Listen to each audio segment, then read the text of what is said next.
Arastu.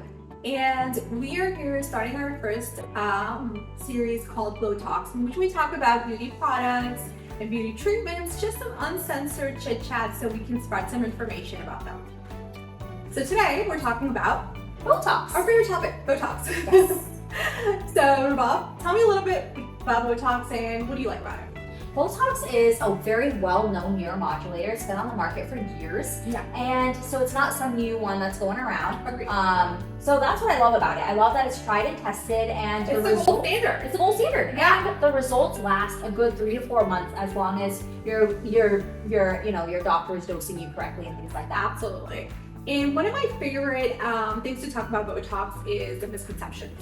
So, you have these first timers, they come and they have all these questions about Botox, about like, is it going to change my face? Well, it doesn't really change your face, because if you think about it, it's actually kind of neutralizing and paralyzing those muscles in your face, and by doing so, it's actually preserving your youth. So you actually look like you for longer versus changing the way you look.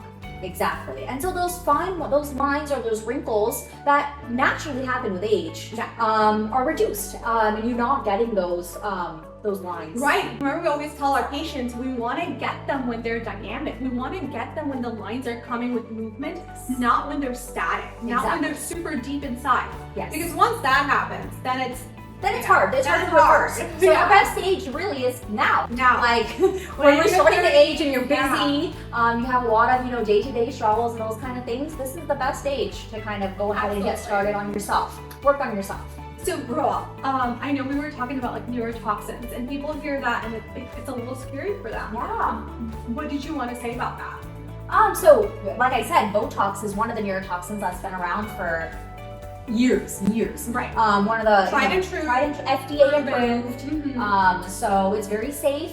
Yeah, and we were just discussing this a little while back, and just because it's a neurotoxin doesn't mean it's bad for you. A lot of things that were derived from natural things like penicillin came from mold, right? And it's now curing all these diseases. So, Botox it helps with a lot of illnesses other than just wrinkles.